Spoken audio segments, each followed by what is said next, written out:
سورۃ الحشر مدنی صورت ہے۔ سبح للہ ما فی السماوات و ما فی الارض وهو العزیز الحکیم۔ اللہ کی تسبیح کی ہے ہر اس چیز نے جو آسمانوں اور زمین میں ہے، اور وہی غالب اور حکیم ہے۔ پھر اللہ کی تسبیح کی بات ہے۔ اللہ کی تسبیح انسان کو ہر محرومی سے بچاتی ہے۔ رسول اللہ صلی اللہ علیہ وسلم نے فرمایا، کچھ دعائیں ایسی ہیں جنہیں پڑھنے والا کبھی محروم نہیں ہوتا۔ سبحان اللہ والحمد للہ ولا الہ الا اللہ واللہ اکبر 100 بار پڑھنا چاہیے۔ صحیح ادب المفرد کی روایت ہے۔ آپ صلی اللہ علیہ وسلم نے تعداد بھی بتا دی۔ جن تسبیحات کی تعداد نہیں بتائی انہیں تو آپ جیسے چاہیں پڑھتے رہیں۔ جن تسبیحات کی تعداد بتائی گئی ہے تو کوشش کریں کہ گنتی پوری کریں۔ جب زندگی میں کوئی محرومی آپ کو ستانے لگے تو کیا کریں؟ تسبیح پڑھنے لگیں۔ اللہ سبحانہ تعالیٰ اس محرومی سے نجات دلائیں گے۔ وَالَّذِي أَخْرَجَ الَّذِينَ كَفَرُوا مِنْ أَهْلِ الْكِتَابِ مِنْ دِيَارِهِمْ لِأَوَّلِ الْحَشْرِ، وہی ہے جس نے اہل کتاب کا کافروں کو پہلے ہی حملے میں ان کے گھروں سے نکال باہر کیا۔ تمہیں ہرگز یہ گمان نہ تھا کہ وہ نکل جائیں گے، اور وہ بھی سمجھے بیٹھے تھے کہ ان کی گڑیاں انہیں اللہ سے بچا لیں گی، مگر اللہ ایسے رخ سے ان پر آیا جدھر سے ان کا خیال بھی نہ گیا تھا۔ اس نے ان کے دلوں میں رعب ڈال دیا۔ نتیجہ یہ ہوا کہ وہ خود اپنے ہاتھوں سے اپنے گھروں کو برباد کر رہے تھے اور مومنوں کے ہاتھوں بھی برباد کروا رہے تھے۔ بس عبرت حاصل کرو اے دیدہ بینا رکھنے والو۔ مدینہ کے مشرق میں یہود کا ایک قبیلہ آباد تھا جس کا نام بنو نذیر تھا۔ یہ ایک اچھی خاصی آبادی تھی اور انہوں نے اپنی گڑیاں اور اپنے قلعہ سا بنا رکھا تھا اور بہت شاندار طریقے سے زندگی بسر کر رہے تھے۔ جب نبی صلی اللہ علیہ وسلم نے مدینہ کی طرف ہجرت کی تو انہوں نے شروع میں آپ صلی اللہ علیہ وسلم سے صلح کا معاہدہ بھی کیا تھا اور اس بات پر اتفاق کیا تھا کہ وہ آپ صلی اللہ علیہ وسلم کی اطاعت کریں گے، لیکن انہوں نے بار بار عہد شکنی کی۔ آخر 4 ہجری میں اللہ تعالیٰ نے ایسے حالات پیدا کر دیے کہ مسلمانوں نے انہیں مدینے سے نکلنے پر مجبور کر دیا۔ حالانکہ وہ مضبوط قلعوں میں تھے، لیکن اللہ تعالیٰ نے ان کے دلوں میں ایسا رعب ڈال دیا کہ وہ خود اپنے آپ وہاں سے نکل گئے اور جاتے ہوئے اپنے گھر توڑ کے چھتوں کی کڑیاں وغیرہ بھی لاد کر لے جا رہے تھے۔ اس کے بعد وہ جا کر خیبر اور آزاروت وغیرہ میں آباد ہوئے اور پھر وہاں بھی ان کی سرگرمیاں جاری رہیں۔ آخرکار سیدنا عمر رضی اللہ عنہ کے دور میں انہیں خیبر سے بھی نکال کر شام کی طرف دھکیل دیا گیا۔ یاد رکھیں کہ بات یہ ہے کہ کیونکہ ہمیں کہا گیا ہے کہ فَاعْتَبِرُوا یا اولی الابصار، آنکھیں رکھنے والوں عبرت حاصل کرو، سبق سیکھو۔ اللہ تعالیٰ انسان کو بہت سی نعمتیں دیتا ہے، لیکن اگر انسان مسلسل ناشکری کرتا رہتا ہے، اللہ اور رسول صلی اللہ علیہ وسلم کے خلاف ان نعمتوں کو استعمال کرتا ہے تو اور خصوصاً دین کی مخالفت کرتا ہے، تو اللہ سبحانہ وتعالیٰ غیر محسوس طریقے سے اس سے بدلہ لیتے ہیں اور اس کی نعمتیں اس سے چھن جاتی ہیں۔ بعض اوقات ہمیں اللہ تعالیٰ دنیا بھی دیتا ہے اور دین بھی دیتا ہے، پھر ہم کیا کرتے ہیں؟ دنیا کی محبت میں گرفتار ہو جاتے ہیں اور دین کو چھوڑ دیتے ہیں اور بھول بھلا دیتے ہیں، اور بالآخر کیا ہوتا ہے؟ دین تو ہم نے خود چھوڑا ہوتا ہے، اللہ تعالیٰ دنیا بھی لے لیتے ہیں، پھر نہ ہم ادھر کے رہتے ہیں نہ ادھر کے رہتے ہیں،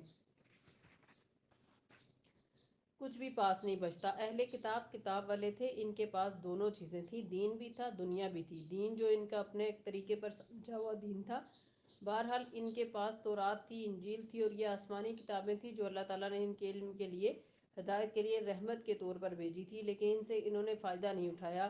یہ اپنے خود ساختہ دین پر عمل قائم تھے۔ نبی صلی اللہ علیہ وسلم آئے اور انہوں نے دین حق کی طرف انہیں دعوت دی تو اس پر انہوں نے اسے قبول نہیں کیا اور آپ صلی اللہ علیہ وسلم کی مخالفت شروع کر دی، اور بعض اوقات سامنے بہت اچھے بنتے تھے لیکن پیچھے پیچھے آپ صلی اللہ علیہ وسلم کی مخالفت کا بازار انہوں نے گرم کر رکھا تھا، اور خصوصاً منافقین کے ساتھ مل کر مسلمانوں کو نقصان دیتے تھے، تو اللہ تعالیٰ نے ان کے آباد علاقے بھی ان سے چھین لیے اور ایسی حالات پیدا کر دیے کہ وہ وہاں سب کچھ برباد کر کے نکلے۔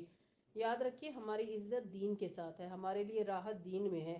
اب یہ نہیں کہ رمضان آیا تو روزے بھی رکھے، نمازیں بھی پڑھیں، قرآن بھی پڑھا، دین کو سمجھا، جب رمضان رخصت ہوا تو ہر چیز رخصت ہو جائے، نہیں ایسا نہیں کرنا۔ روزے تو انشاءاللہ رکھنے ہیں، نفلی روزوں کی نیت کر لے ابھی سے۔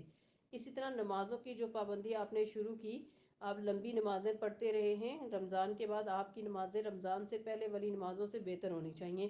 نوافل کا بھی اہتمام کرنا چاہیے، اور صبح و چاشت کے نوافل تو آپ کو معلوم ہے وہ اوابین کی صفت ہے، اسے تو اب چھوڑنا ہی نہیں ہے، آپ کو اس سے خاص محبت کرنی ہے۔ اس کے علاوہ تیسری چیز قرآن سے مضبوط تعلق ہے۔ سورہ بقرہ میں ہم نے پڑھا تھا شہر رمضان الذی انزل فیہ القرآن، رمضان وہ مہینہ ہے جس میں قرآن نازل کیا گیا۔ تو یہ نہیں کہ رمضان ختم ہوا اور قرآن بھی جو ہے وہ جزدان میں لپیٹ کر واپس کچھ شیلفوں میں سجا دیں کہ اگلے سال رمضان میں کھولیں گے، نہیں چاہیے۔ روزانہ روزانہ کسی مجلس میں شریک ہوں، چاہے ہفتے میں ایک دفعہ ہوں، چاہے ہفتے میں 2 بار ہو، لیکن کوئی نہ کوئی تعلق رکھنا ہے قرآن سے۔ اگر یہ کڑی ٹوٹ گئی تو سارے موتی جو آپ نے سمیٹے ہیں ایک ایک پارے سے، مختلف آیات سے، وہ بکھر کر سب چلے جائیں گے اور آپ خالی ہاتھ رہ جائیں گے۔ اور یہ ہوتا ہے کیوں ہے؟ انسان کے دنیا میں مگن ہونے کی وجہ سے، دنیا کی محبت کی وجہ سے۔ یہ دنیا بہت چھوٹی ہے، بہت تھوڑے دنوں کے لیے، یہ مال اور اولاد سب کچھ ہمیں چھوڑ جانے والا ہے۔ عقل مندی وہی ہے جو اپنے آخرت کی فکر کرے اور قرآن و سنت کے ساتھ مضبوط رشتہ جوڑے رکھے۔ رواؤ حاکم اور صحیح کی روایت ہے، نبی صلی اللہ علیہ وسلم نے فرمایا کہ میں تم میں 2 چیزیں چھوڑے جا رہا ہوں، جو انہیں مضبوط تھامے گا وہ کبھی بھی گمراہ نہیں ہوگا، کبھی بھی راستے سے نہیں ہٹے گا۔ اگر انہیں چھوڑ دیا تو پھر بھٹکے ہی گئے، لہٰذا انہیں نہیں چھوڑنا۔ اب طریقہ کار آپ خود سوچ لیں، لیکن قرآن تو زندگی کے لیے ایسے ضروری ہے جیسے جسم کے لیے خون، یہ ہماری روح کی غذا ہے، اس کے بغیر انسان بیکار رہ جاتا ہے۔ بہرحال عموماً کیا ہوتا ہے کہ رمضان کے فوراً بعد شادیوں کا سیزن شروع ہو جاتا ہے، لوگ پورے زور و شور کے ساتھ ان کی تیاریوں میں لگ جائیں گے۔ اب ظاہر ہے قرآن تو بند ہو جائے گا اور دنیا بھر کے رسم و رواج اور خرافات شروع ہو جائیں گے، اور ایک ایک شادی پر کئی دن لگیں گے، جس کے نتیجے میں سب کچھ بلا دیا جائے گا۔ یہ ایک بہت بڑا خطرہ ہے کہ رمضان کے بعد کی جو سرگرمیاں ہیں ان پر نظر رکھنا ہے، سارا کچھ تعدیل نہ ہو جائے، ختم نہ ہو جائے۔ پھر فرمایا اگر اللہ نے ان کے حق میں جلاوطنی نہ لکھ دی ہوتی تو دنیا ہی میں وہ انہیں عذاب دے ڈالتا، اور آخرت میں ان کے لیے دوزخ کا عذاب ہے ہی۔ یعنی اللہ کی منشا اور حکمت یہ تھی کہ ابھی انہیں جلا وطن کیا جائے اور بعد میں بھی ان کے ساتھ معاملہ ہو۔ سب کچھ اس لیے ہوا کہ انہوں نے اللہ اور اس کے رسول کا مقابلہ کیا، اور جو بھی اللہ کا مقابلہ کرے اللہ اسے سزا دینے میں بہت سخت ہے۔ ما قطعتم من لینۃ او ترکتموها قائمۃ علی اصولها فباذن اللہ ولیخزی الفاسقین۔ تم لوگوں نے کھجوروں کے جو درخت کاٹے یا جنہیں اپنی جڑوں پر کھڑا رہنے دیا، یہ سب اللہ ہی کے اذن سے تھا۔ لینا کھجور کے تر و تازہ اور شاداب درخت کو کہتے ہیں، یہ نام بھی رکھا جاتا ہے جس میں ایک تو لین یعنی نرمی پائی جاتی ہے، اور دوسرا یہ کہ مومن کی مثال کھجور کے درخت کی ہے۔ تو لینا کا مطلب ہے تر و تازہ اور خوبصورت نرم و نازک کھجور کا درخت، جو ایک بہت ہی مناسبت والا نام بھی ہے۔ یہ سب اللہ ہی کے اذن سے تھا، اور اللہ نے یہ اذن اس لیے دیا تاکہ فاسقوں کو ذلیل و خوار کر دے۔ یعنی جب بنو نذیر جو تھے ان کا محاصرہ کیا جا رہا تھا، تو یہ اپنے قلعوں میں بند ہو گئے، تو ان پر نظر رکھنے کے لیے جو درخت آگے آ رہے تھے وہ کھجور کے پھلدار درخت تھے، اور عام طور پر پھلدار درختوں کو کاٹنے کی اجازت نہیں ہوتی، لیکن اللہ تعالیٰ نے اس وقت خصوصاً مسلمانوں کو یہ اجازت دی تھی کہ وہ کھجور کے درخت کاٹیں تاکہ ان کو بنو نذیر جو یہودی قبیلہ تھا ان کا محاصرہ کرنے میں آسانی ہو۔ تو اس کے بعد جو بنو نذیر ہیں اور جو باقی منافق ہیں ان کو باتیں کرنے کا موقع مل گیا کہ مسلمانوں نے پھلدار درخت کاٹ دیے، تو اس پر اللہ تعالیٰ نے یہ صورت کی یہ آیت نازل کی کہ جو بھی تم نے درخت کاٹے وہ اللہ کے اذن سے تھے۔ اور جو مال اللہ نے ان کے قبضے سے نکال کر اپنے رسول کی طرف پلٹا دیے وہ ایسے مال نہیں ہیں جن پر تم نے اپنے گھوڑے اور اونٹ دوڑائے ہوں، بلکہ اللہ اپنے رسولوں کی جس پر چاہتا ہے تسلط فرما دیتا ہے، اور اللہ ہر چیز پر قادر ہے۔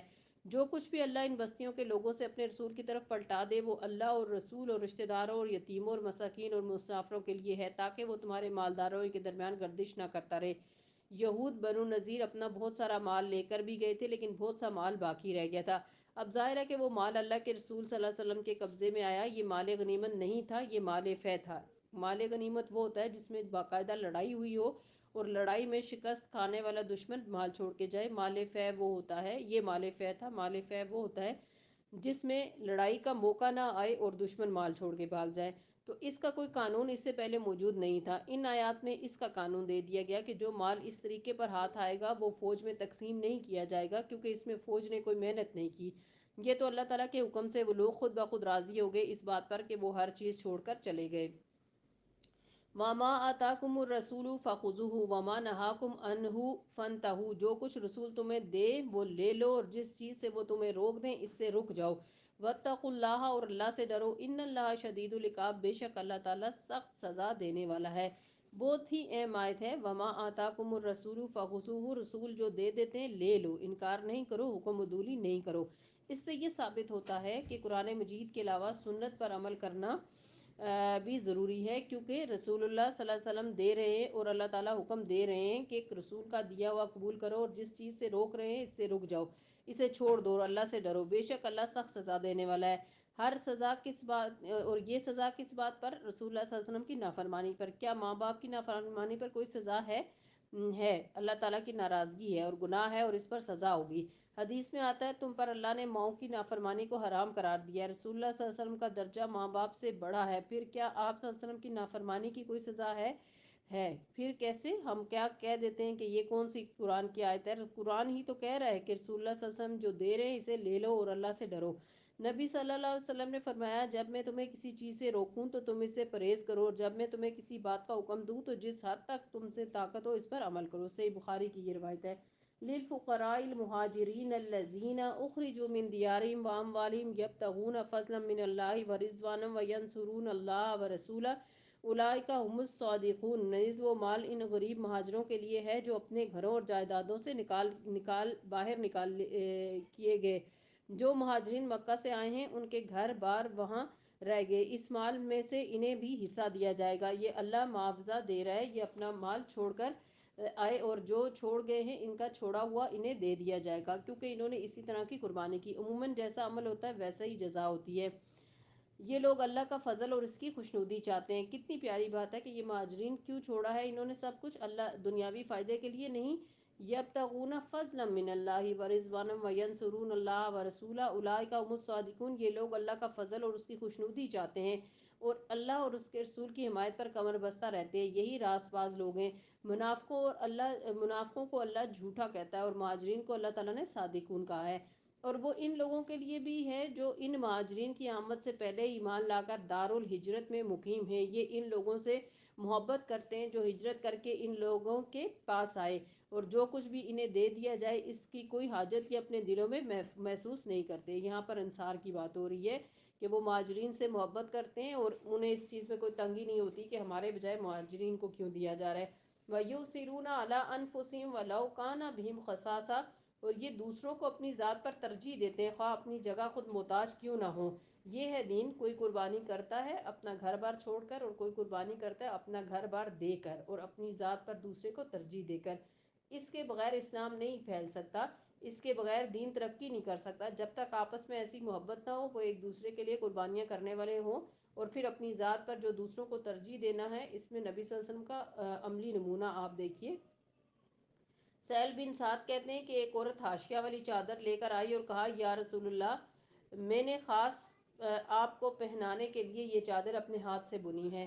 نبی صلی اللہ علیہ وسلم نے اسے لے لیا اور آپ صلی اللہ علیہ وسلم کو اس کی ضرورت بھی تھی۔ پھر آپ صلی اللہ علیہ وسلم باہر تشریف لائے تو آپ اسی چادر کو بطور ازار کے پہنے ہوئے تھے۔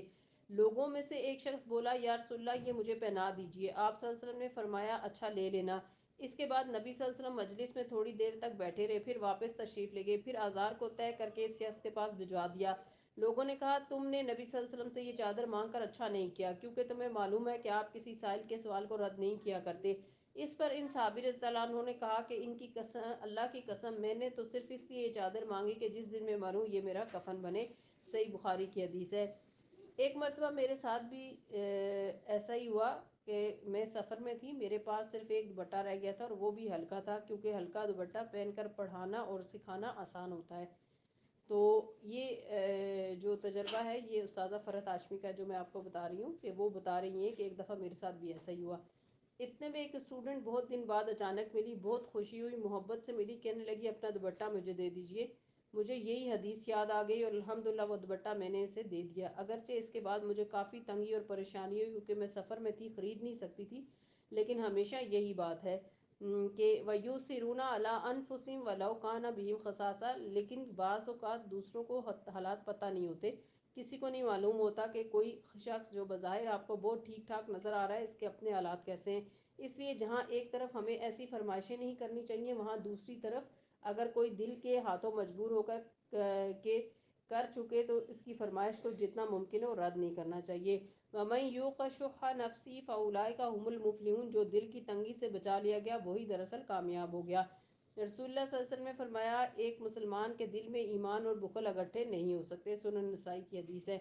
رسول اللہ صلی اللہ علیہ وسلم نے خطبہ دیتے ہوئے فرمایا اپنے آپ کو حرص اور بخل سے بچاؤ، تم سے پہلے کے لوگ اسی وجہ سے ہلاک ہوئے